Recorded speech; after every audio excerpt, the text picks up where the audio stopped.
दिल्ली चुनाव का रिजल्ट आ चुका है। बीजेपी जीत चुकी है और आम आदमी पार्टी को हार का सामना करना पड़ा है। स्कोर की बात करें तो 70 सीटों में बीजेपी ने 48 सीटें जीतीं और आप 22 पर सिमट गई। Man of the match PM Narendra Modi रहे हैं।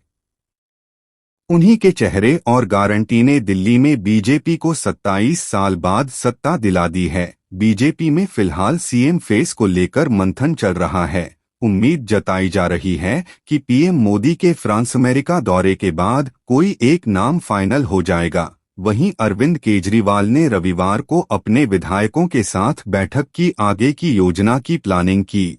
बैठक से निकलकर आप विधायकों ने जो बताया उसके मुताबिक आप सरकार बनते ही बीजेपी को घेरने का एक भी मौका नहीं छोड़ने वाली। वैसे आपको अभी ये सोचना चाहिए कि आखिर क्यों जनता ने उन्हें नकार कर बीजेपी को मौका दिया। आखिर उनसे क्या गलती हुई? कारण कोई भी इंसान या समूह या राजनीतिक दल अगर अपनी गलतियों से नहीं सीखता तो वो इतिहास का हिस्सा बन जाता है। कालकाजी सीट से विधायक आतिशी ने बैठक के बाद सोशल मीडिया प्लेटफॉर्म एक्स पर पोस्ट कर कहा कि सभी विधायकों को जनता की सेवा में पूरी तरह से समर्पित होने का निर्देश दिया गया है। उन्होंने लिखा, अरविंद केजरीवाल जी ने आम आदमी पार्टी के नवनिर्वाचित विधायकों से मुलाकात की। सभी विधायकों को जनता की सेवा करने का निर्देश दिया। भाजपा ने वादा किया है कि पहली कैबिनेट में महिलाओं के लिए 2500 रुपए प्रतिमाह देने का प्रस्ताव पास करेंगे और 8 मार्च से हर महिला के खाते में ये पैसे आने शुरू होंगे। हम भाजपा से यह वादा पूरा करवाएंगे। आम आदमी पार्टी के विधायक संजीव झा ने आईएनएस से बात करते हुए कहा कि बैठक में चर्चा हुई कि हमारे 22 विधायकों की सदन में क्या भूमिका होगी। हमें यह तय करना है कि जो वादे भारतीय जनता पार्टी ने किए हैं या पिछले 10 सालों में जो काम नहीं हुए, उनका क्रियान्वयन कैसे किया जाएगा और किस तरह से बीजेपी को सदन में घेरना है। हम महिलाओं को हर माह 2500 रुपए देने की बीजेपी की घोषणा पर अमल कराने के लिए दबाव बनाएंगे।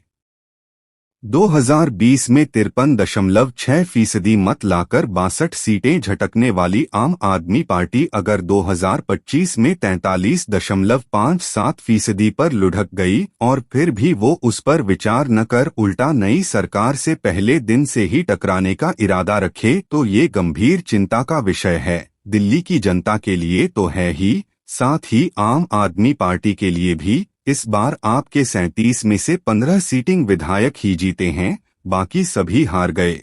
मतलब जनता में इनके खिलाफ नाराजगी थी। अगर इन्होंने अपने क्षेत्र में काम किया होता तो हार का स्वाद नहीं चखना पड़ता। जिन 15 विधायकों ने काम किया वो जीतने में कामयाब रहे।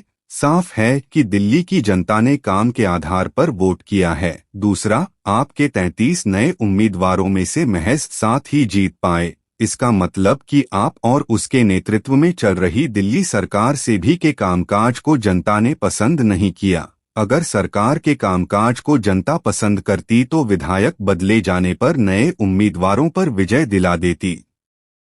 इन विपरीत स्थितियों में केजरीवाल की सरकार फिर से बन सकती थी। अगर वो कांग्रेस से गठबंधन कर लेते तो अभी सरकार में होते। 2025 विधानसभा चुनाव में आपको 43.57% और कांग्रेस को 6.34% वोट मिले। दोनों के वोट शेयर को मिला दें तो वोट शेयर 49.9% पहुंच जाता है।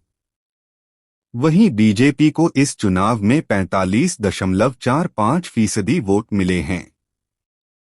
जाहिर है केजरीवाल को उम्मीद नहीं थी कि उनका वोट शेयर इतना गिर जाएगा और कांग्रेस का बढ़ जाएगा। कारण 2024 लोकसभा चुनाव में कांग्रेस मिलकर लड़े तो उनका वोट शेयर 42.53% ही रहा था। इसलिए केजरीवाल ये मानकर चल रहे थे कि कांग्रेस के साथ गठबंधन कर उन्हें घाटा ही होगा और उन्होंने कांग्रेस से दूरी बना ली। हालत ये हुई कि दिल्ली में पहली बार 43.6% वोट पाकर भी कोई पार्टी चुनाव हार गई है।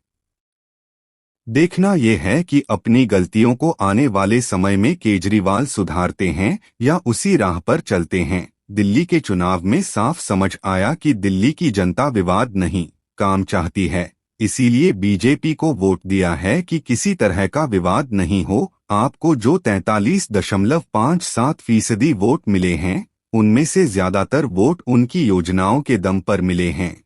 अब नई सरकार बनने वाली है तो जाहिर है कि वो अपनी योजनाएं चलाएगी और जिस तरह के वादे बीजेपी ने दिल्ली की जनता से किए हैं, वो अगर पूरे कर देती है तो केजरीवाल के हाथ से ये वोट बैंक भी फिसल जाएगा। बीजेपी के खिलाफ वाला वोट कांग्रेस वापस हासिल भी कर सकती है। ऐसे में अरविंद केजरीवाल के लिए समस्याएं आने वाले दिनों में और बढ़ सकती हैं।